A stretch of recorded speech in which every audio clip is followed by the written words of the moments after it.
Big Drive Energy Thursday morning pod. It's early. It's 8 a.m. Mountain Time. It's 10 a.m. for you, which is now early for you as well. On a Thursday morning, welcome into the show. We've got a lot to talk about today. We're going to go Tommy Gainey, two gloves Gainey, Monday qualifying, winning an event. PGA Tour Skins game is coming back. Very popular format from back in the day. They're bringing it back. So shout out to the PGA Tour for doing something right for once. I've got a head cover question for you. I need a head cover opinion from you. Phil Mickelson made some comments on the Ryder Cup and who the captain should be. And then we're also going to talk about the Korn Ferry Tour playoffs. And this was a great tweet from Nuclear Golf. What are the most subtle signs that someone is really good at golf? I love that topic. I think we discussed that a little bit. Talk about what we see when we just know someone's good without even seeing their golf swing. We're going to do all of that, plus a special WTF Wednesday. Even though it's Thursday, we're going to run it because it's fun to talk about what the F is going on. And I've got a great one for this week that just blew my mind. We're going to do that all in 30 seconds. All right, let's tee it up.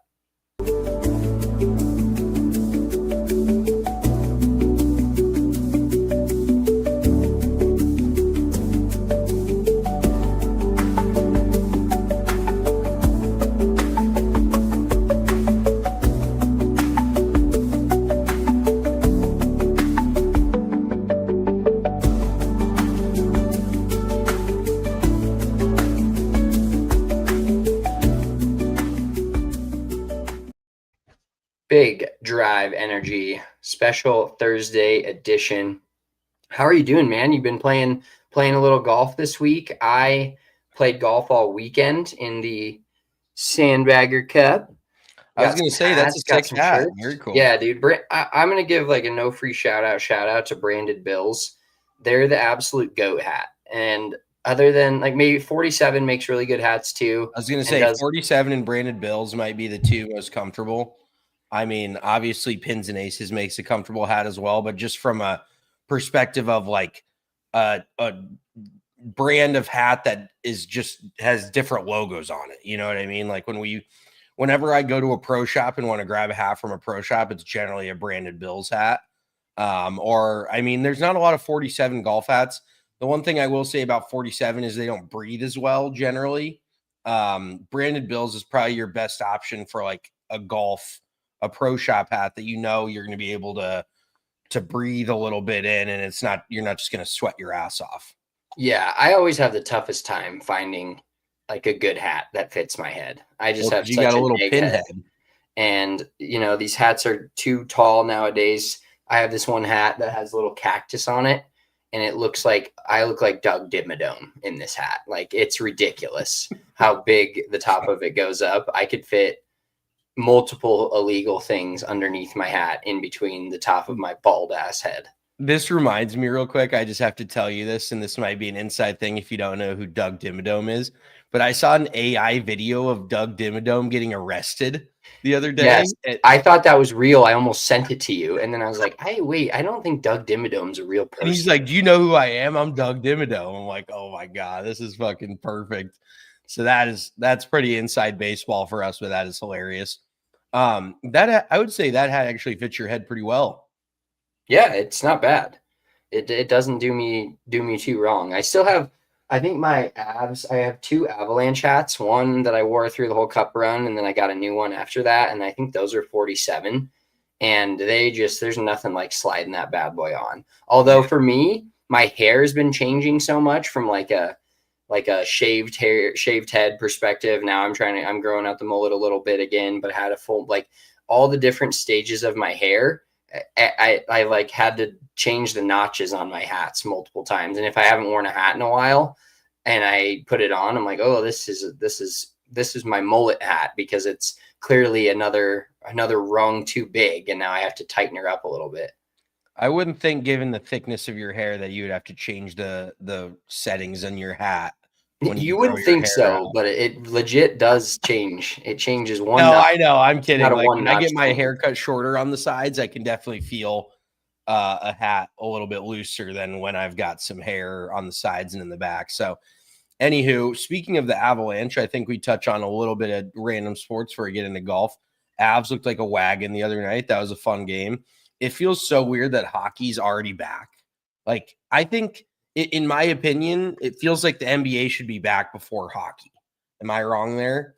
But then the problem is then hockey goes late. Hockey somehow like later than, or it's not later, but if it started after basketball, then it would end later. And that doesn't make any sense either. Like, it almost feels like hockey should be like November through April and maybe May with the cup finals and shit. But I mean, it's so weird when you're going to a hockey game in like the middle of June. Yeah, I do love that though. I love hockey when it starts and basketball when it starts. It's kind of nice out most of the time here in Colorado, but then you get back to the end of the season in April and you're going to the games at like a Saturday afternoon at 1 p.m. in April and it's nice out and spring is here and the sun's out. I do kind of fuck with that.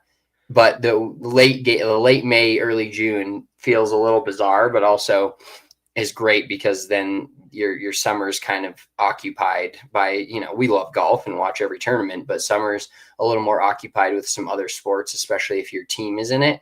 And it is kind of crazy to think that hockey's already started. I think the first Nuggets game and basketball starts in like a week, 2 weeks, maybe the end of next week. I think it's like 2 weeks. I think it's like third week October. But then Stanley Cup and NBA Finals are at the exact same time. So Yeah. remember last year they were playing at like the same exact time, I want to say, in one of the games. So I think the Olympic break, isn't there Olympics next year? Am I wrong on that? Am I right on that? Yeah, no, I think you're correct. There is Olympics this year, or I mean this season, next calendar year.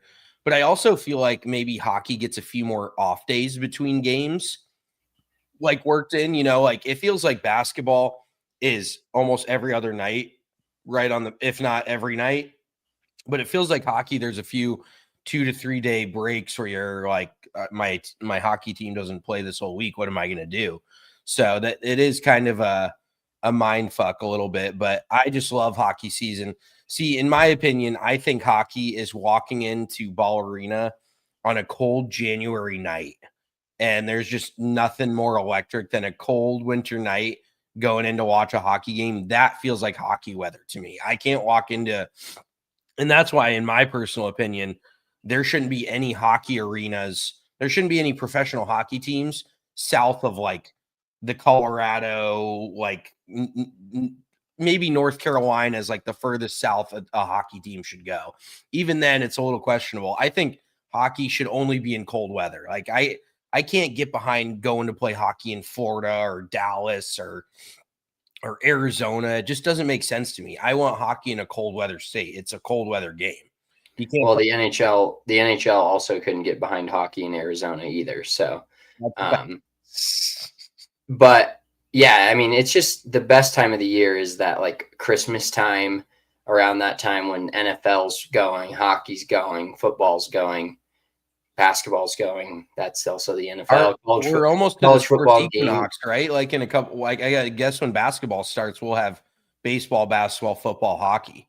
Yeah, the first couple of days of basketball is also coincides with the World Series, which is the most elite days in the history. And it's October, which is like spooky season, late fall.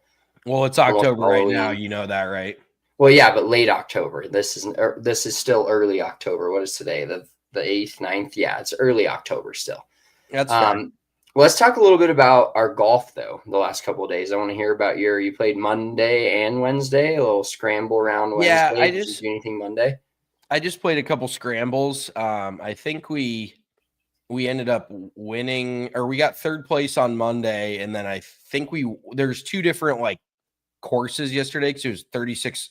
There was 200 players, and there was 100 players on each course, so it was like 100 well, I just said 100 players on each course. Jesus Christ.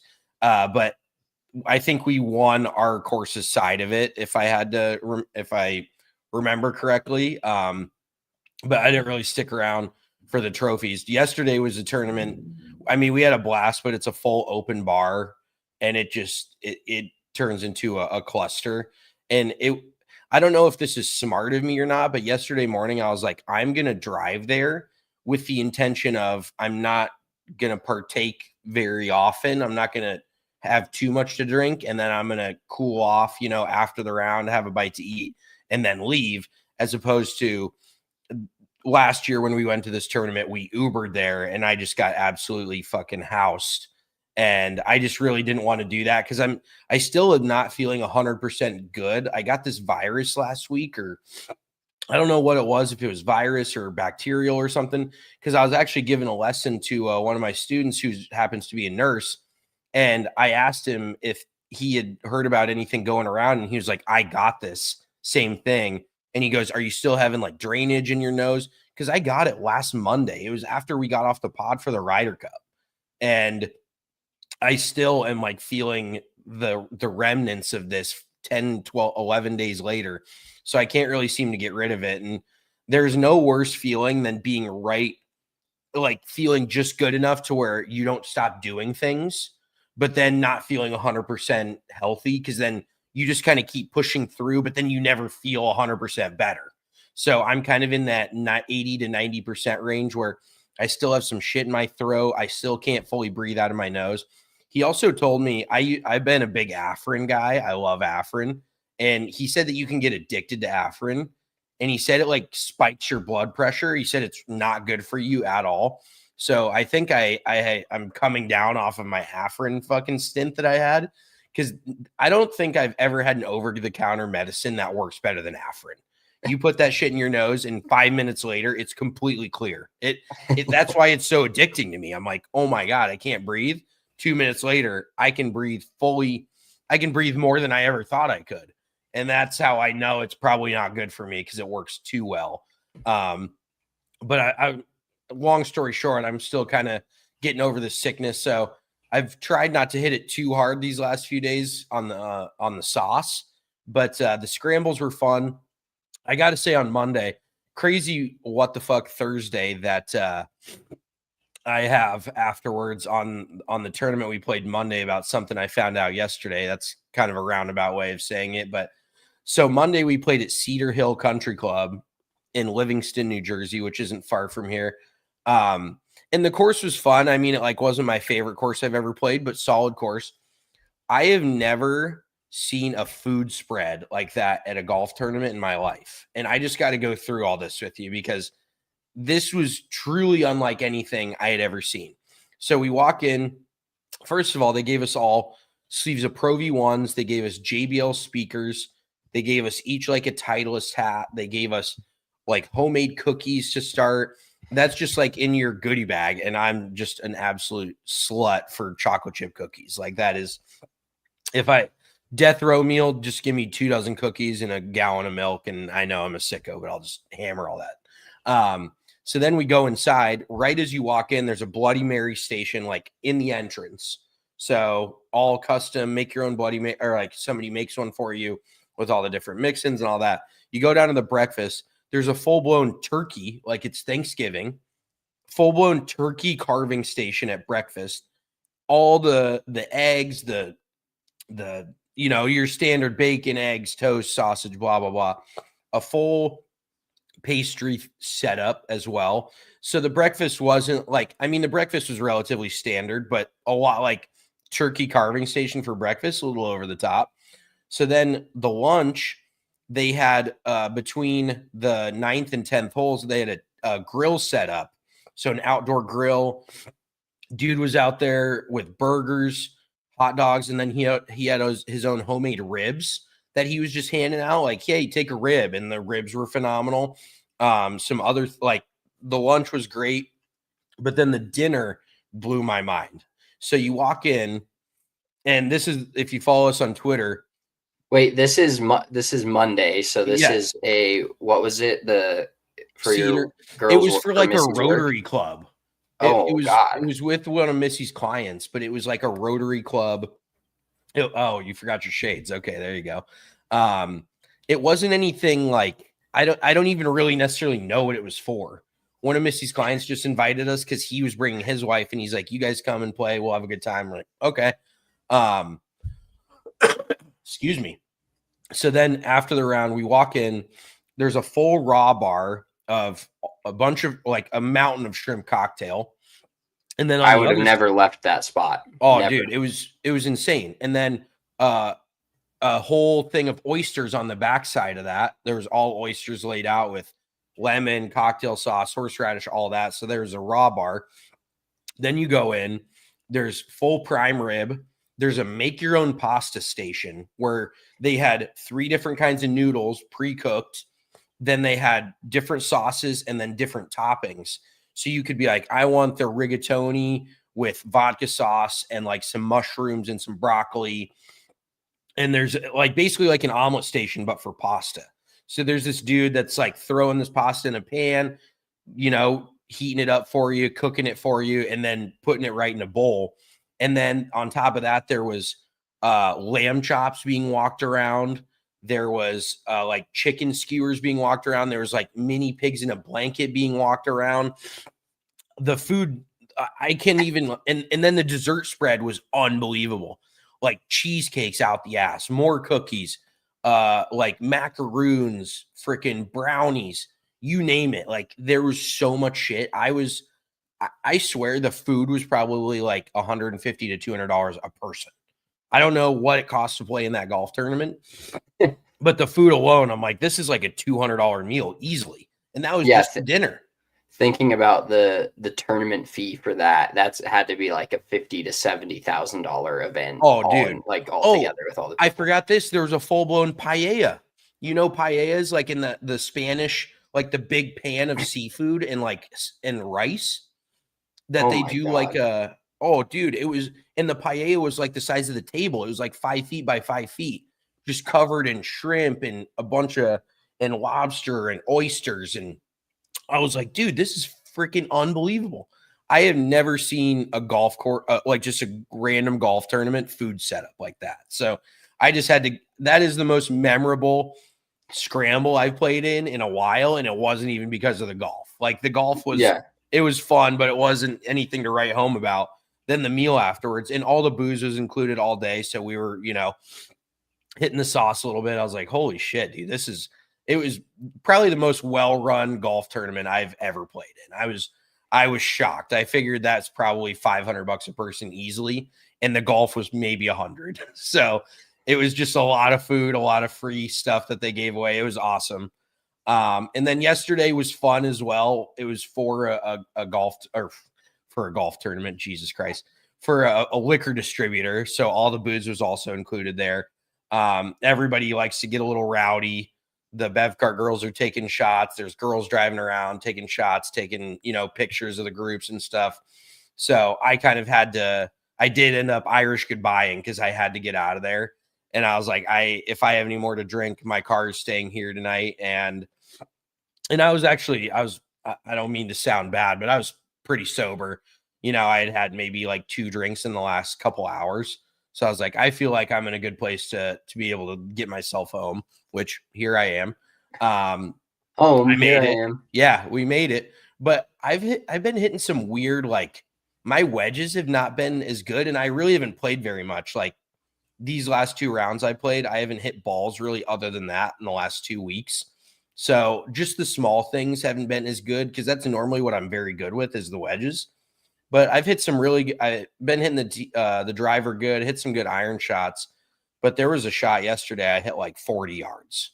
It was like a fucking just laid the sod completely over it, or what? Oh, dude, there was a guy there's a dog barking, there's a dude talking. Like I had some built-in excuses, but I just legit chunked the shit out of it. And that was probably the peak of me being buzzed on the golf course, which generally doesn't hurt me. But yesterday, I don't know why, it just felt like the liquor was not helping my golf game at all. So, and there was also just this weird swirling wind all day that I just could not commit to, which is funny because last week you played a round of golf and you said the wind was just in your head and had you fucked up. And I told you just to push through it and figure it out. And yesterday I could not figure it out, dude. I didn't know where to aim. I couldn't tell where the wind was out of. And so I just could not commit to a golf shot because I had no idea what the wind was going to do with it. So now I get it. Some days when it's windy like that, you just can't figure it out. Well, dude, for me, I think the wind affects my mentals way more than it affects my golf ball. Like when I have a wind that's off of the right, or let's say off the left and going to the right, then I hit something and I try to like hold on to it, or I try to flip it over into the wind instead of just hitting a golf shot that's like, all right, that this golf shot is going to react to this wind and still hit that shot. I try to steer it way too much. You almost try to manufacture a swing that it's so hard to make just a normal swing when it's windy. Like that is such an underrated thing that the pros are so good at. They just swing normally, and it's depending on which direction the wind is coming off of, you almost swing differently for sure. Right. And I played 2 rounds, played Saturday and Sunday, and both days it was fairly windy, but it was on Saturday, the wind was either right into our face or dead at our back. I feel like we didn't have a single crosswind, and I hit it pretty good both days, but and this is nothing new, putted like a complete asshole. So on Sunday it was singles, and I had to play against the assistant pro at Plum Creek. Awesome dude, but knows the golf course. I hadn't played Plum Creeks in so long. I didn't know where the clubhouse was. Like they have the new, which by the way, you're talking about your sick food setup. We didn't have a sick food setup, but the new setup at Plum Creek is so legit. Like it would be a great place to work because they have the massive event center where they do weddings and all this other stuff is separate from the golf course. And then the golf course has a brand new clubhouse that's pretty small, but you walk in. I was scared there wasn't going to be TVs because it was Sunday at 11 a.m. My tee time was at 12:20. Broncos kicked off at 11. So I was like, I'm going to go warm up with a couple Bloody Marys in the bar and watch this Broncos game until 1 minute before my tee time and head down to the tee. I hit 3 wedges and 2 putts before I went out. And I was at the course an hour and a half before my tee time. So it's a great setup because there's a little bar. There's a couple TVs over the bar. There's then the pro shop is right there next to it. And that's literally it for the whole setup. And then that's also the turn. So then they have the garage doors and windows that open up to the outside. And it's just like a perfect setup. Like it's not enough as a clubhouse to like host a tournament, but that's why they have the other banquet room / massive clubhouse area. But it was such a perfect setup for 2 bathrooms, kind of a decent sized pro shop, and then a decent sized bar with TVs, and then an outdoor area. But then one of the garage windows also opens to the turn window. So the bartender can kind of like do both at the same time. Just like, the more things get built out, which is obvious, like the more things are newer in the golf world, the more functional they are and the better they are. Like you see some of this old stuff and you're like, this is just not the way it should be at all. But then when they build new things, it's always set up perfectly. But yeah, I mean, I hit it pretty well, especially for not knowing Plum Creek. Got my new 3-wood in the bag, so that's elite. I hit that thing pretty good. My driver swing, after having a couple of the best rounds of my life with driver, my driver was a little bit off. But I 3-whacked 2 of the first 5 holes, and that's why I was down 2 after 5. Otherwise, I was hitting greens, and I was just putting like a complete jagaloon, dude. I couldn't make a putt to save my life, and it was just so. And then you try to hit it closer and closer and closer, and you just can't make anything. And it was a typical day for me. And then I just keep, a standard hole for me is just drive it pretty far, maybe a little off the fairway. Hit a wedge to 40 feet, 30, 40 feet, because I wasn't hitting my wedges that well. And then it was most likely going to be a 3-putt. I 2-putted a few of them, and I don't think I made a single putt that was like out of the gimme range because it was match play. So I got a few that I got to scoop. But I also fucked my hand up. I'm pretty bummed about this. I hit a tee ball into, it was not in the bunker, but it was right up against the lip of like where the grass comes out. And so I hit the second shot and I hit it good and I laid it up, but my right hand, the club just like got stopped, and my right hand has been hurting ever since. So I'm doing a little, little hand exercises. Yeah, I got a golf injury, so not very fun. But my team ended up winning the Sandbagger Cup, so that was hype. It was hailing on us towards the end of the Sunday round, so I actually got out of there because the wife was sick and kids just not napping. And so I was like, I should probably go home and watch some Sunday night football and be a dad because I've been gone all weekend. And now it's funny because after I went golfing 2 days in a row, Now every time I leave the house, Sawyer goes, Dad, golf? And I'm like, no, not golfing again. That was just a one weekend thing, like just back to work now, buddy. Yeah, I was gonna say, this is work. You should remember this. This shit's 5 days a week. Golf is like once every 2 weeks. That is Sawyer's just so good at remembering shit that you did the day before, though. Like he's dialed in with that. So yeah, Dad, golf. I was like, I wish, buddy. I had to say I wish, buddy, like 4 times this week. I also took Sawyer to the range for the first time since our last pod. This is the first time he actually got to hit balls on the range. I've taken him to the range and just had him in the stroller before, but this one was full. Let him have his own bay and, scoop balls up and hit them. And he actually did really well. I think I only had to tell him to stay behind the ropes like 3 times because he'd hit one like 4 feet and then try to go out and grab it. And I was like, no, buddy, you can't be doing that. But the real disaster came when we tried to leave because we were only there for like 20 minutes. I went and picked up my new 3-wood and then had to hit it a few times, hit a few wedges. And when we had to leave, dude, he made a complete scene. It was so bad. I picked him up and he's screaming, no, and crying. And all the members put your hand over his mouth. Dude, I picked him up and I'm like carrying his bag in my right arm. And then I'm trying to carry him with my left arm. And I'm like trying to like get my elbow up behind his head and push his head down into my chest so he's not just screaming as loud as possible. Yeah, it was, and I explained to him like 10 times, dude, if you act like this again, we can't come back here. He doesn't understand, but I just wanted to get that point across. So I think I'm going to try to take him again. Maybe when you're here, we'll go out to the range and do some stuff. But yeah, leaving was not enjoyable at all for anybody. Yeah, we'll tag team it and we'll stay long enough. I'll wear him out. I'll be like, hit another one. I'll be the U.S. ice hockey coach. I'll be like, another one. Sawyer will be like, I'm tired of this, Grandpa. That's too damn bad. Hit another one. Oh yeah, I'll freaking have a golf boot camp set up for him. I'll have him running around and shit. No, we definitely got to take him out on the course. Real quick before we get to the other golf, fantasy football, how have you been doing? I feel like we really haven't talked about it. It's been, and our pick'em, I forgot. We got to put that together again this week.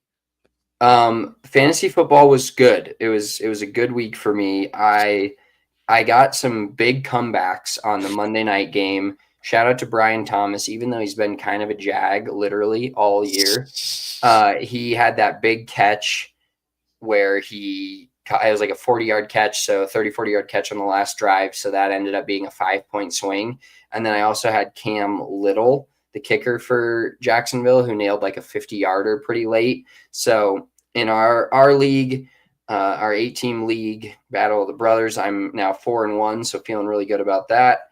My other league, I started out with Mike English and my friends from college.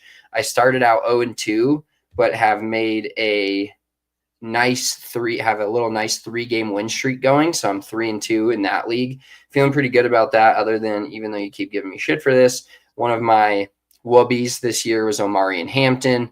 He looked like he was going to absolutely pop, and I forgot that he plays for the Los Angeles Chargers, so he is inevitably going to get hurt, and he did, and he's on IR, so that's not great for me. And then I'm in a 16-team league where I am also kind of cooking. I had the second highest score this week. I'm 3-2 in that league, and then I am in our other work league, I'm 4-1 and in second place, and we actually play each other this week. We should have a little bet on the line.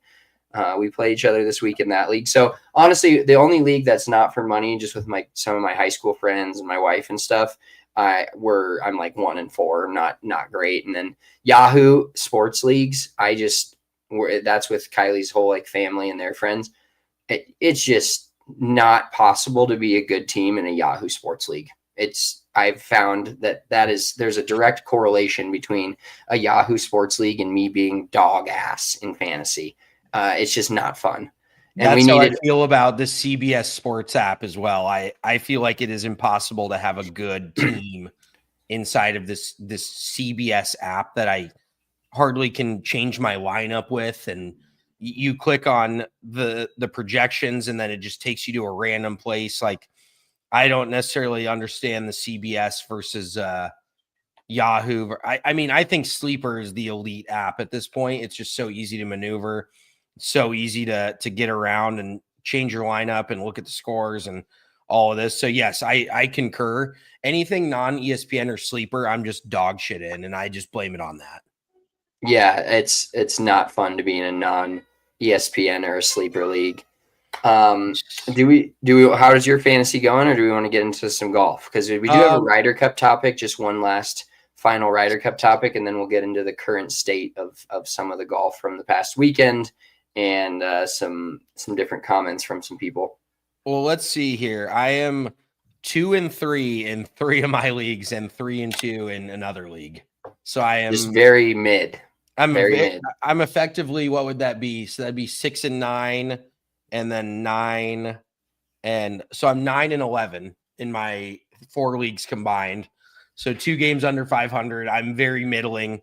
I've gotten absolutely crushed by guys getting hurt. I've got Lamar in one league. I've got Joe Burrow in one league. I have Chuba Hubbard. I've got let's see who else is just killing me. And I did rest on my laurels because I had such a good year last year that Bucky Irving being hurt has hurt me. DJ Moore being an absolute no-show, Brian Thomas being pretty much a no-show has hurt me. But I've just gone through so many different like waves of injuries. And then I had a big bye week last week. Like everybody was on bye. So I struggled a little bit there as well. But I'm pretty much at the point where if I can fight it out and get into the playoffs in a few of these leagues, I will be happy. But there's another league as well that I don't really know any of the guys that I'm in the league with. I just get invited by one of our buddies, and then it's all kind of his buddies. And so I don't really feel the need to win in that league either because I don't know any of them. So I really can't talk shit to them.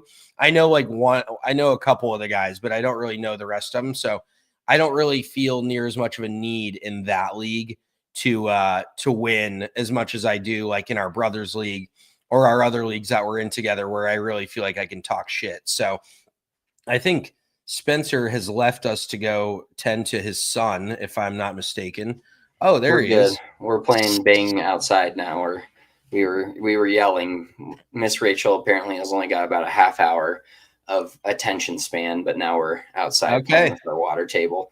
I was going to ask you, one of the things for me in fantasy is I am scared to make trades. I'm like terrified to make a trade. I like my team. Unless somebody just wows me with an offer, like I'll never go searching for trades. I'm waiver wire a little bit. And then obviously, hopefully drafting enough depth to where if guys are bye weeks or this or that, I can play them. But I'm deathly afraid of making a trade in a fantasy football league. I feel like the guy, if I trade, I'll be selling low and then he'll blow up, or I'll go buy somebody that's had a really good year and then they get hurt or something bad happens. What's your thoughts on fantasy football trades? Because I hate them. Yes, I'm in the same boat. And in all honesty, I feel like any trade that I throw out there, I feel like my players aren't good enough to trade. Like in any of my good players, I'm like, oh, I would never trade them. But then like my middling players that I want to get rid of, I'm like, nobody's going to take these motherfuckers off my hands. Like I am in purgatory where there's either guys I don't want to get rid of, or there's guys that I absolutely would get rid of and nobody's going to take from me. Like Travion Henderson has absolutely hosed me as well. I think Mike Vrabel has it out for this guy because Ramondre Stevenson, I think, has fumbled like three dozen times in the first 5 games, and they just keep handing him the football, keep giving him the goal line touches.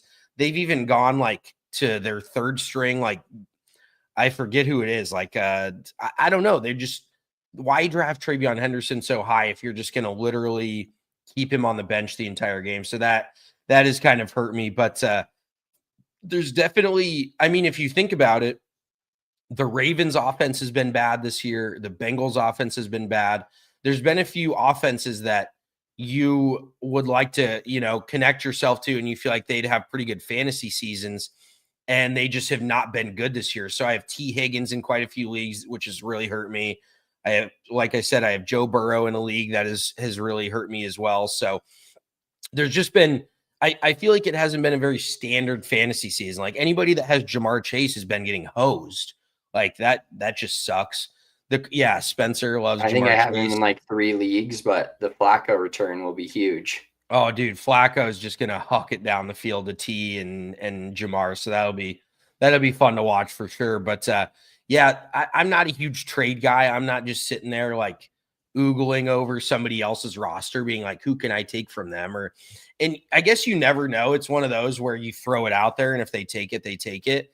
But in hindsight, Trey McBride, I tried to get Trey McBride in this like in my CBS like keeper league, and this dude put him out on the trade block, and I offered like I think I offered like a second round pick for him, and he goes, "Oh, this guy's a first round guy strictly." I'm like, "What? Why are you trading him then? If you think he's a first round guy, why get rid of him?"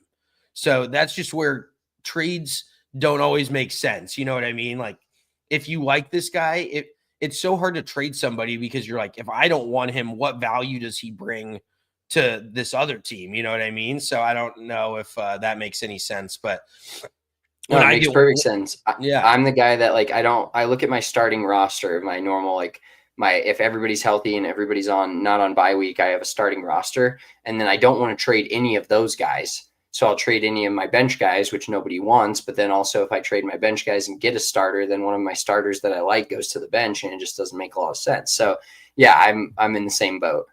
Yep. 100%. Well, so we only got about 25, 30 minutes left. So let's get into a little bit of golf. All right, let's start with the Ryder Cup. We got a few more, just a few things to come out of this Ryder Cup. So number one, they came out with the final numbers from the Ryder Cup and the TV numbers, I should say.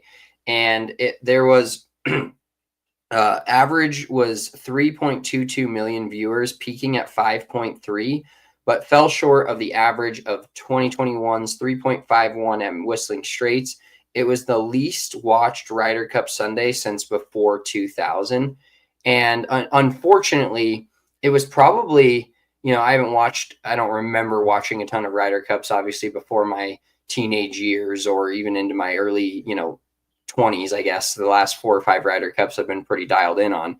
But it's unfortunate that it was such a minimal watched Sunday because it was such an elite Sunday for a comeback. But it just goes to show you how much everybody got tuned out by the dog water performance that the USA put on Friday and Saturday, that nobody was like even wanted to. Everybody was like, oh, football's on, this is on, let's just watch that, instead of the US trying to come back and make something happen. So that was the final numbers there. And then one other thing from the Ryder Cup, Phil Mickelson had a idea on who should be the next Ryder Cup captain. Here's his quote. Here's why looking outside of golf to a Coach K or Lou Holtz is worth exploring. Golf is an individual sport that doesn't have teamwork, support system, partnership, team analytics, personality traits, and more. The Europeans have a template that teaches and prepares their captains for these skills. U.S. has a new template every 2 years with little continuity. If a Coach K or Lou Holtz or someone similar took over, would it be built upon? Would it be built upon, or would it be scrapped and start over again afterwards? If that's the case, it would be a waste of time and effort, not worth doing to begin with. So what are your thoughts on this? Because I was actually talking about this with, the Rockies fired their GM, and some people were asking me, like I knew something, if that it's worth bringing a non-baseball guy in. And I think for baseball, maybe it's a little different, but what's your thoughts on just like bringing in a non-golf guy to be the captain of the Ryder Cup team? I don't see it personally, but maybe you have some different thoughts. I mean, I didn't even really consider that, but I wouldn't hate the idea of bringing in a non-golf guy or even bringing in a non-sports guy. I don't know if that sounds completely outrageous, but just pairing guys together from a strictly numbers analytical standpoint, I'm sure you could hire some consulting firm to, charge you $20 million just to tell you these guys play better together with all the numbers that the US already has in their face. And that's what I just feel like has gotten a little over convoluted, is like, if these guys play well together, just put them together. Don't try to get cute. Ask the team who they want to play with, what guys they think they're going to play best with. Like Scotty Scheffler not playing with Sam Burns. They are boys. They should have been playing together. But I wouldn't necessarily think like a Lou Holtz. That's a little bit old for my taste, I would say. I don't know if he could exactly fire up a bunch of 20 and 30-year-old golfers. But I would say somewhere, you really don't have to know golf in order to pair the teams together. Maybe to set up the golf course. I don't know if Lou Holtz is going to have any idea how to set up a Ryder Cup golf course to make an advantage for the US. But other than that, I mean, it's I could see like a basketball coach doing it. It just, I don't know. It feels like it's one of those where you lose a couple years in a row or and you start searching for shit and you start trying to reinvent the wheel. And it's like, let's just find a captain that actually wants to be there, like a legend of the game that people respect. Players will respect their opinion and kind of take what they have to say with, a little bit more weight to it, if that makes any sense. But I think we don't need to overthink it here. We don't need to bring in some outside, coach in order to win the Ryder Cup. What we got to do is have our players just play well. And pick the right players. Like that is where I would be open to bringing in outside counsel to even like a statistic, like a stats, like a fucking accounting firm. Be like, hey, give us the numbers on who actually, as of recent, deserves to be on this team. And it's not just based on judgment of, oh, this guy played good 6 years ago or whatever. That's where I would be more on board with bringing on like outside counsel, because the coach, it's similar to the NFL or whatever. What the players make the team. The coach can only do so much if the players are not good. Like you look in the NFL, and I mean, there is certain coaches that get more out of a bad roster. But at the end of the day, it's the players on the roster that either make or break the coach. So I don't know. It's a little far-fetched, but at this point, the US team can use all the help they can get. What are your thoughts on it? Who do you think would be like a good non-golf coach? I don't know. I mean, Coach K, it just seems too out of the box for me. It's because as much as you want to try to make fetch happen, and fetch being an individual sport into a team sport, I think the camaraderie of the guys is really the big key. And you could see it with the European team and not with the United States team. And then also, you got to wonder, if you brought up kind of an interesting point, you got to wonder how much player input there was that Keegan Bradley took into account of if Scotty Scheffler says he wants to play with Sam Burns, you don't even question that. You just say, what tee time do you want? Or what matchup do you want? Yeah. So it brings that interesting point to think, do you think the players really did have any idea of, or any input into the pairings, or what matches they were going to play, and then who's going to sit, or where they felt comfortable? So that part's interesting. I don't know. I'm not really I think, like you said, if you bring in somebody who's played in Ryder Cups, which Keegan has, but he's still like, I think the live player, if you will, the current player aspect was just a little too, as much as everybody loves Keegan and he's definitely America and Captain America, I think it's just too close for him to be part of that. And like, you talked about it, the US not playing the back nine a couple of days, and just some weird things where it's like, why would, what, you're going to wear them out? Like, these guys, this is what they do. And yes, there is concern for wearing them out, but these guys play 4 rounds of golf 4 days a week, almost every week, and travel. And then they play more rounds, practice rounds, and pro-am. So it's not like something that's just out of the ordinary to ask them to do. So I don't know about an outside counsel, but like, there's no way Keegan Bradley's the captain of the next Ryder Cup team, as much as I love him. So they're going to have to do some searching, and it would be interesting to see somebody from outside the golf world. But I also don't know. Golf is just one of those very gate-kept sports in general, I think. And I think that would like send a shock through the system if they were like, yep, Coach K. Like, I don't know. I just don't think and I think, the tougher part too is you kind of know who's on the team early, but you don't really, like you had an idea of, 8 or 9, 7, 8, 9 of the guys, but at the same time, it's like the whole year that stuff can kind of change. And a guy like JJ Spawn, who was probably up there after his, players playoff loss to Rory McIlroy, but like once he won the US Open, you're like, oh, he's in, but that's still mid, there's 2 months up until that. It's not like who's going to be on the Ryder Cup team 8-9 months in advance, where the Europe team felt like it was like, yeah, these are the guys in some form or fashion from January on. Those are the guys that are going to be, they're playing in DP World Tour events together, and they're also playing PGA Tour events. So I think the camaraderie of the team was very slept on, how important it was. And I think the US will probably hopefully see that now, and decide that, that's a much more important piece of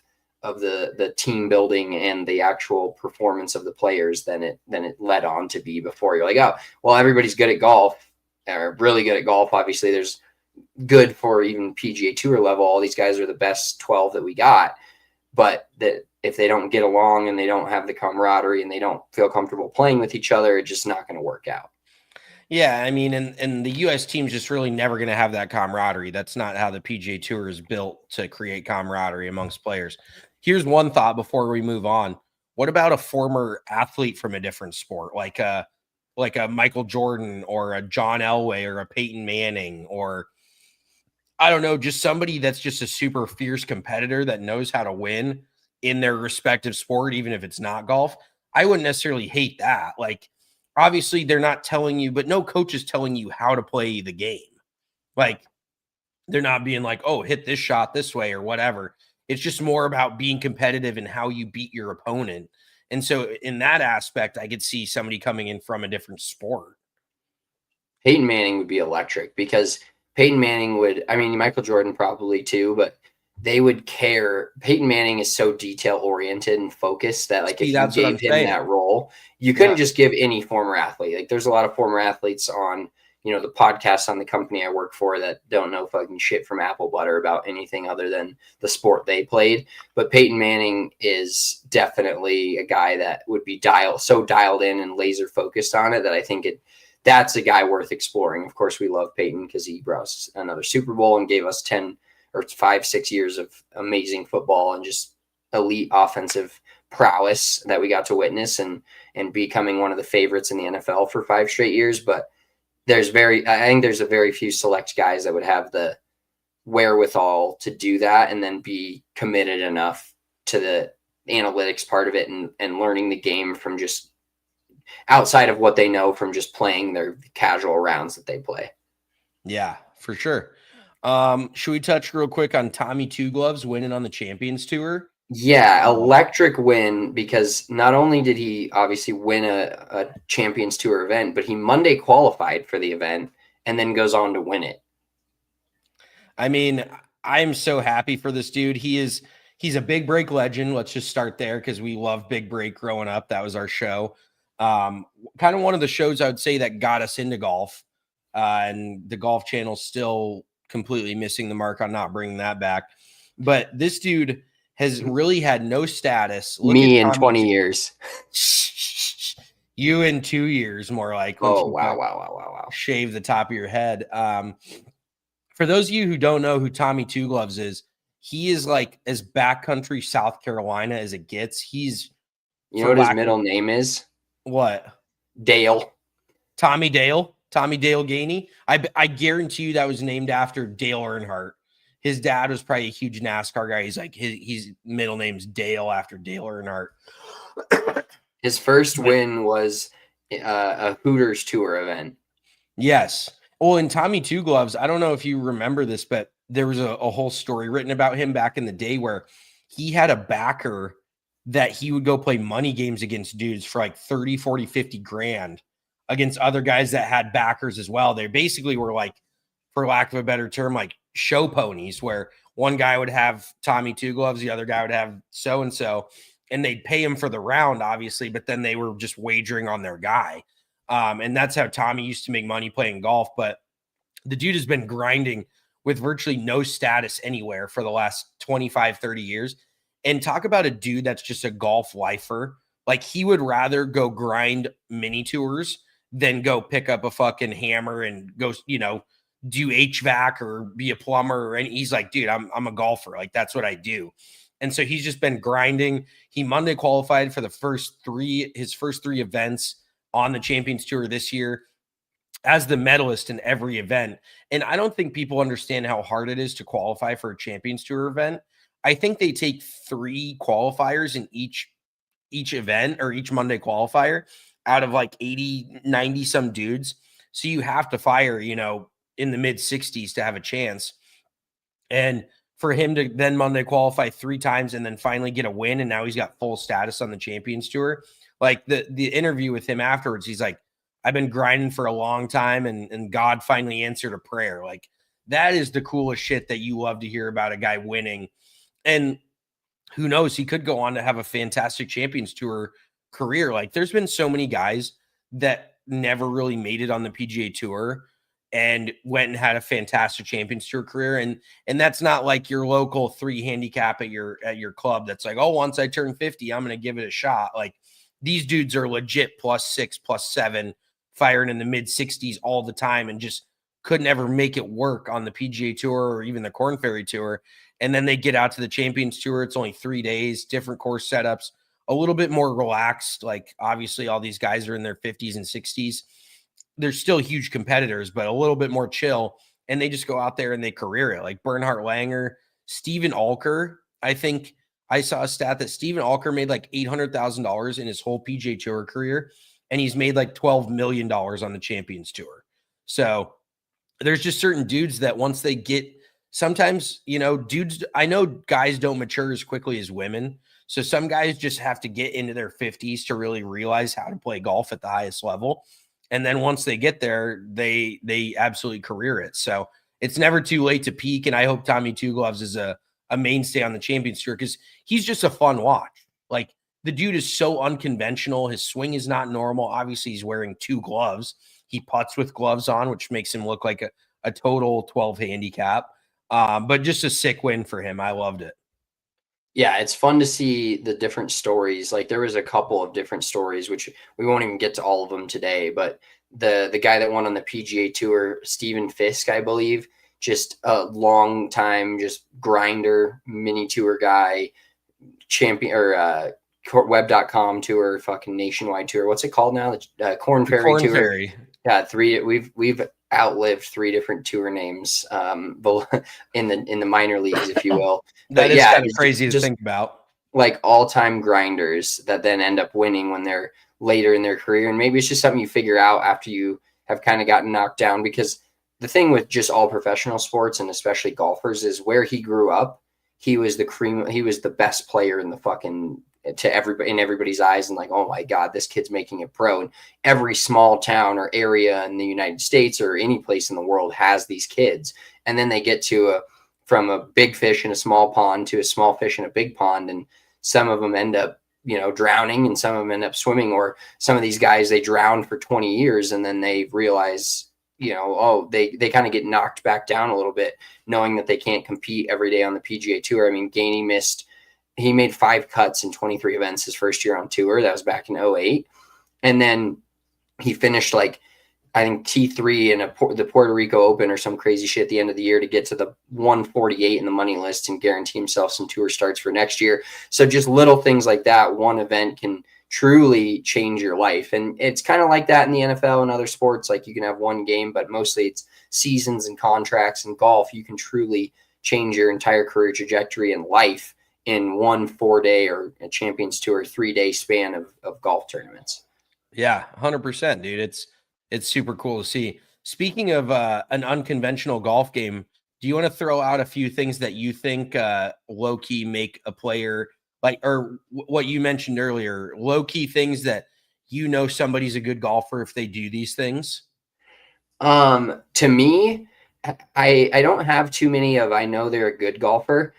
I think more, they're a bad golfer. Yeah. Like, I think one of the things I always go back to is, if you see, or maybe not a serious golfer, if you see somebody's golf clubs just randomly in their fucking bag and in random spots, they're not serious about the game of golf. That's just one of those things to me where I can't fathom it. I see it more often than not, but I'm like, what are you doing here? Your pitching wedges next to your fucking hybrid, and your putters in the middle of that's one of the things I see where I'm just like, dude, and you're not any good at all. And to me, like when when you're playing with somebody and you can kind of tell whether they're good or not.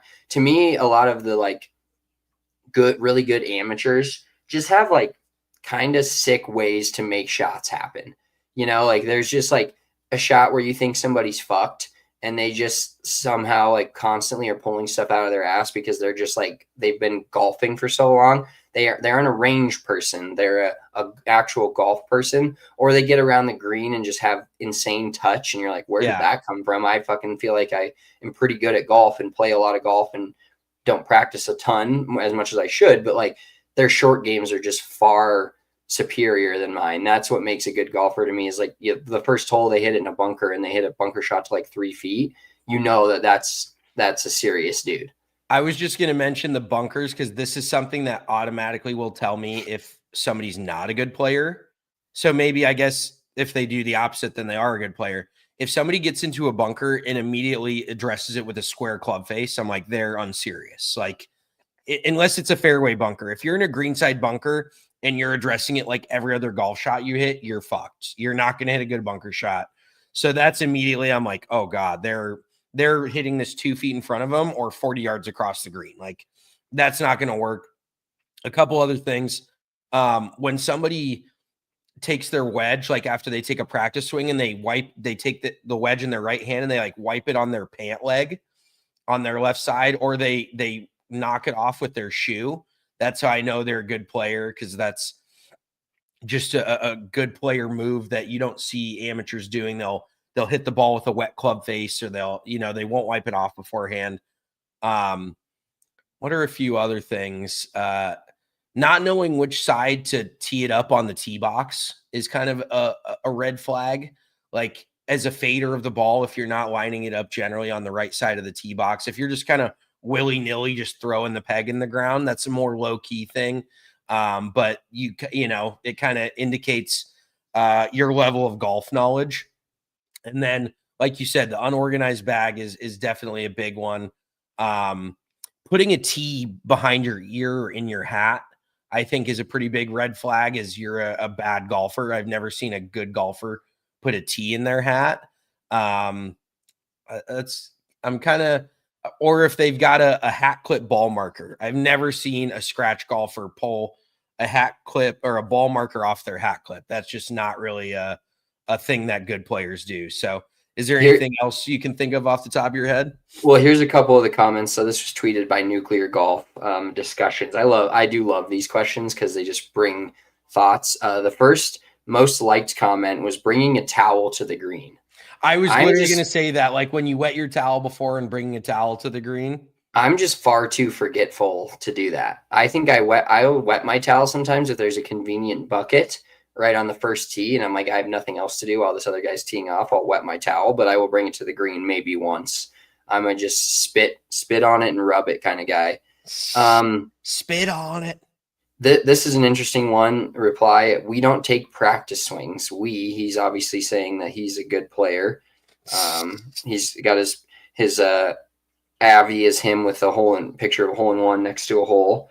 But then people were then somebody tweeted at him, they don't reply to this tweet starting with a we. That's fair.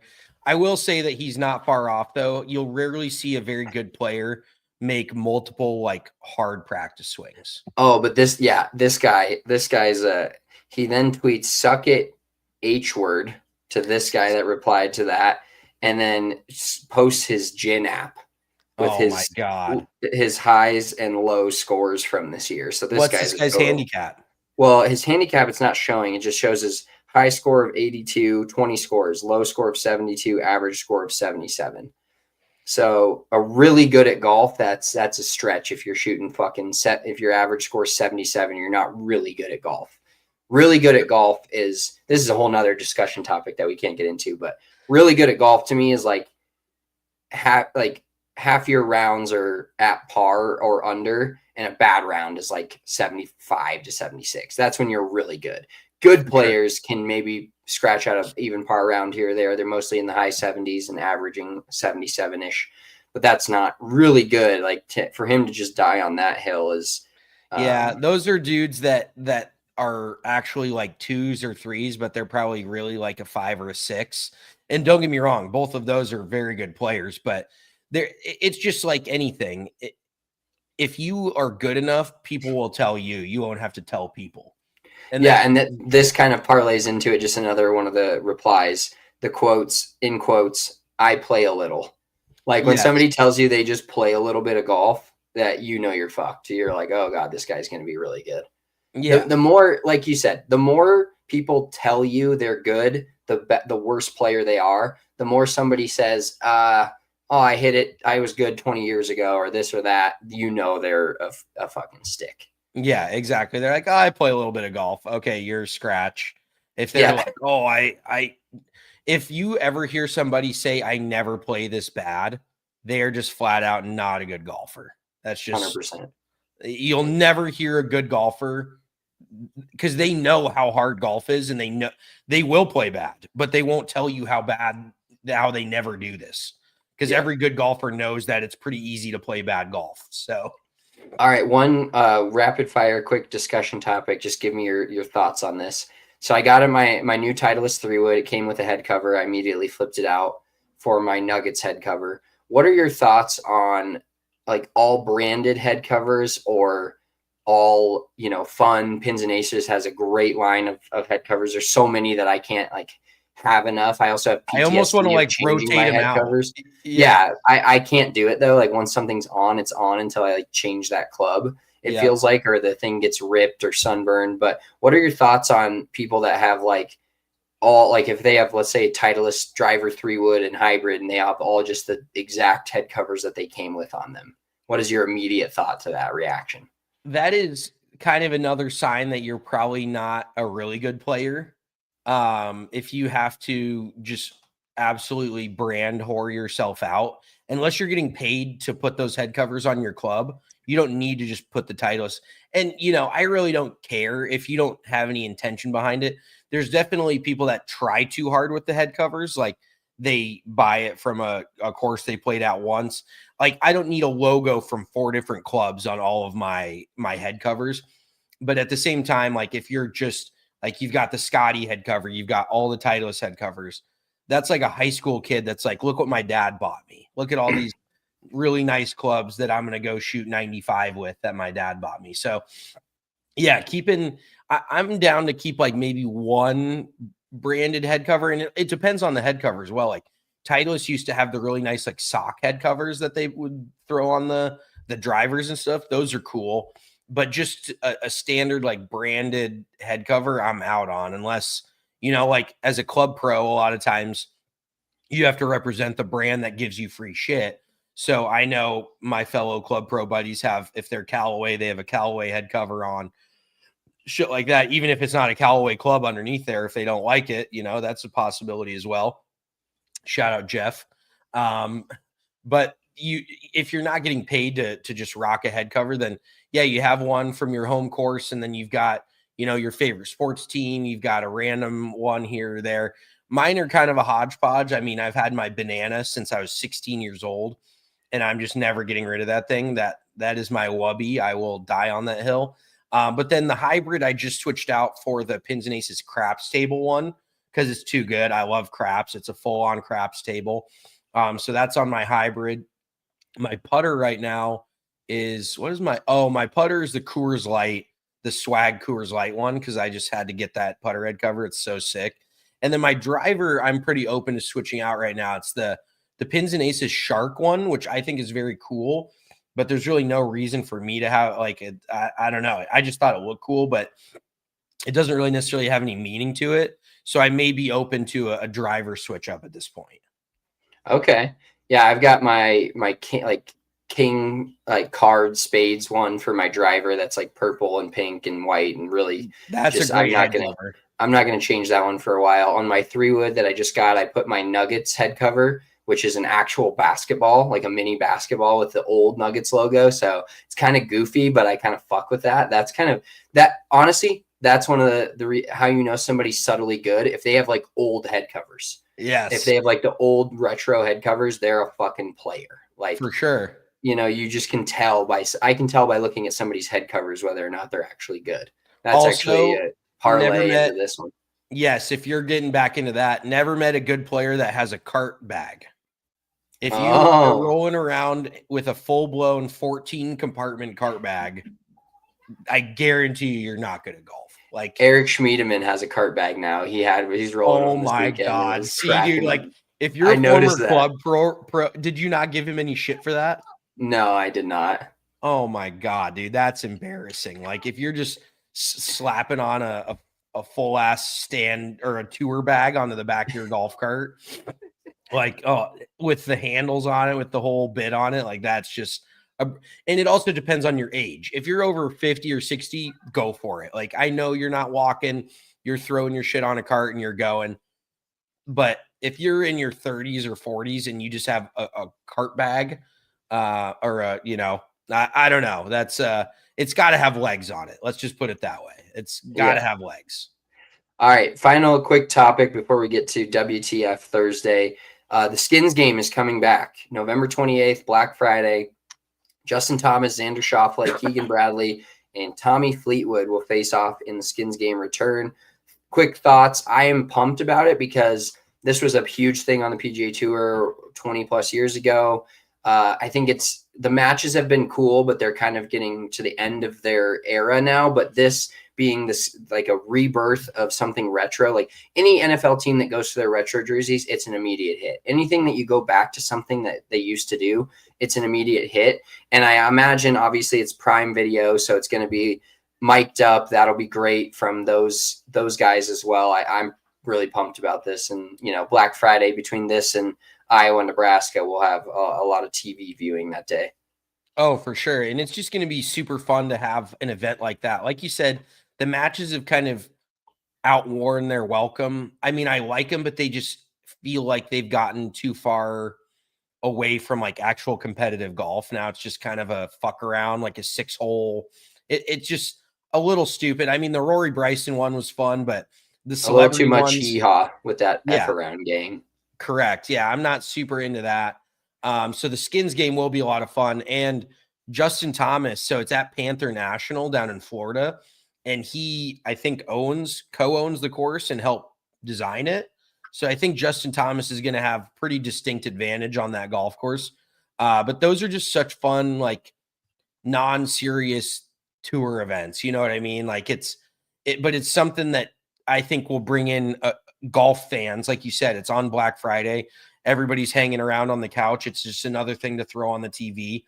But I also think it's fun too. Like money doesn't matter, but when they're like, oh, this hole's worth 25 grand, you know, it kind of gives you a better idea in real time of who's winning. And it gets to show a different side of golf for these dudes. Because these guys all in practice rounds are gambling with each other. It depends. You know, I feel like that's more of an old school tour thing than it is now. Like the Phil Mickelsons of the last couple decades are kind of gone and they're more just like grinding during a practice round. But I love having these dudes play for a little extra cash and just get those competitive juices flowing, hear a little bit of banter. I think that's money because that's how everyone else plays golf. Yeah, it's like taking the really high level players, but putting them in your Saturday, you know, or men's league afternoon round where you're playing a Skins game or your buddies show up to a course on a Tuesday and you just play that, like, because it's just a fair game for everybody to And kind of be they're a going to part be of. rolling around in carts. I'm sure they're going to have the carts mic'd up. I hope that Charles Barkley is on the call because he's always just fantastic. Yeah, Charles is the best. All right, let's wrap this pod up with a WTF Thursday. I'll start with mine. You kind of know about it. My dog almost set my new house on fire. Just an unbelievable set of circumstances. Last week we were coming home from my softball game, me and the family. I'm getting texts and calls, and I'm like, why am I getting calls from this 800 number, and they keep calling me? And then I get a Vivint update. Shout out to Vivint Security that my fire alarms are going off and the fire department's been notified and I'm not home. And I'm like, oh my God, what the fuck happened?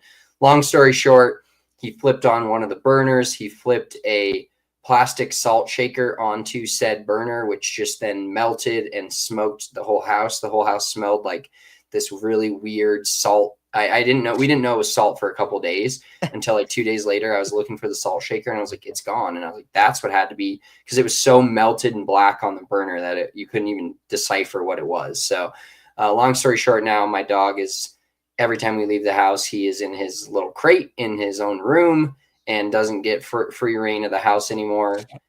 Anybody that wants to hate on that, it's better than me doing what I actually wanted to do in the moment, which was send him away to the pound. You vehemently defended your nephew dog and your little buddy, your fetch buddy.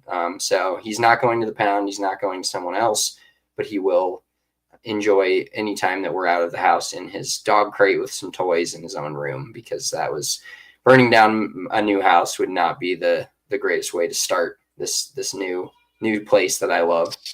I just got to tell you that I have to stand up for him because he isn't the most well-trained dog in the world, which then falls back on his owner. But yes, I would agree that he probably should go in a crate. That's probably better than having him just run amok around your house. Because, and I firmly believe that it's partially your other dog's fault as well, because I think he's just the errand boy for Lily. I think once he's I don't wish death upon any sort of animal or anything, but once Lily is no longer in the picture, then I think Jokey will chill out quite a bit. I don't think he's just going to by himself jump up on the counter for fun. Like, that's just not something, it strikes me, that he would do. So, but yeah, I did feel pretty bad. I'm glad he didn't actually light the house on fire. Those gas stoves, you have a gas stove, correct? No, it's electric, but it's just the one burner is just a little, it's not safety proof where you kind of have to push it in. It just flips. And so when his paw went up on it, it flipped it over to on. So well, I'm glad he didn't burn himself. That could have been a bad news bears as well. So my WTF Thursday is, I saw on TikTok yesterday, when you're in certain areas, like when I'm in New Jersey, I get like New Jersey TikToks. When I'm in Colorado, I get Colorado shit. So they're like, a dead body was found near a golf course in North Jersey. And I was like, okay, this is interesting. And then they're like, an employee at Cedar Hill on Tuesday ran across the street to chase a goose out of the road or something and smelled some outrageously bad smell and found a body that had been decomposing for multiple weeks, like on the side of the golf course that I played on Monday. So depending on, I don't know where this body was found, but I'm almost thinking it was in the trees in between the road, like the main road, and then this par 5. And I hit it up the right on this par 5, probably 10, 15 yards from these trees. I didn't smell anything, but there was a fucking dead body on the and I don't even know if we're gonna get canceled for saying those words, but there was a legit, I guess there'd been a body there for multiple weeks that they just found. And we're just playing golf, had no idea. And I told Missy, I'm like, how crazy would that be if we just ran into you're playing a charity scramble and you just find a body like that. So that threw me for a loop. Like, it was just out there the whole time. We had no idea. Yeah. Mac Jones moment. Did you hear about that? No. Mac Jones before the Thursday night game last week saw a dead body like floating in the river by his hotel. If that doesn't fuck you up, I don't know what will. If that doesn't put things in perspective. I did see that was like a really poorly worded tweet. They're like, Mac Jones, who saw a dead body before his game on Sunday, threw for 230 yards and 2 touchdowns. I'm like, what, you want to elaborate on that middle part whatsoever? You just going to throw that out there and let it marinate? Like, yeah, that's pretty crazy. But I'm glad I didn't see it or smell it, because that would have, I would have had to go in. I don't think I could have kept playing golf. That would have fucking absolutely rattled my cage. Yeah, that would have been an unreal finish to your round of golf or mid on a turn scenario for you. I might have called it a day after that. That might be one of my best all-time WTF. If I would have seen the body, we would have had to end the segment. That would have been the What the Fuck Wednesdays of all What the Fuck Wednesdays. So, but yeah, it was just wild to feel like you were on a course and then they find a body there a day later. You're like, that. Yeah, you got to do some research into that and figure out what's going on, who it was. Yeah, I'm definitely going to keep up with it. That might be something worth turning on the news for. Yeah, 100%. Well, thanks to everybody for tuning in to this edition of Big Drive Energy on a Thursday. We appreciate you all. Make sure you're following us on all the socials at Big Drive Energy Golf on Instagram, Big Drive Energy on TikTok, and X, the Everything app. We'll be back sometime next week with some more golf topics to talk about. There's some fun tournaments being played this week. I've seen a lot of tweets about how fun of a watch it'll be, and a lot of the European guys are still just fucking out there grinding the Hattons. Those guys playing some fun DP World Tour events. So we'll keep you up to date with all that's going on in our world and the real golf world. Mitch is coming to Colorado, so we'll be playing some golf next week together. Going to be fun. We're rolling with you here through the fall off season until we get to going into 2026 and the PGA Tour season again. Make sure you're always tuning in. If you're watching this on the YouTube, give us a thumbs up. We'd appreciate that. Also, subscribe to the channel. We will talk to you next week. Have a great weekend. Peace. Peace.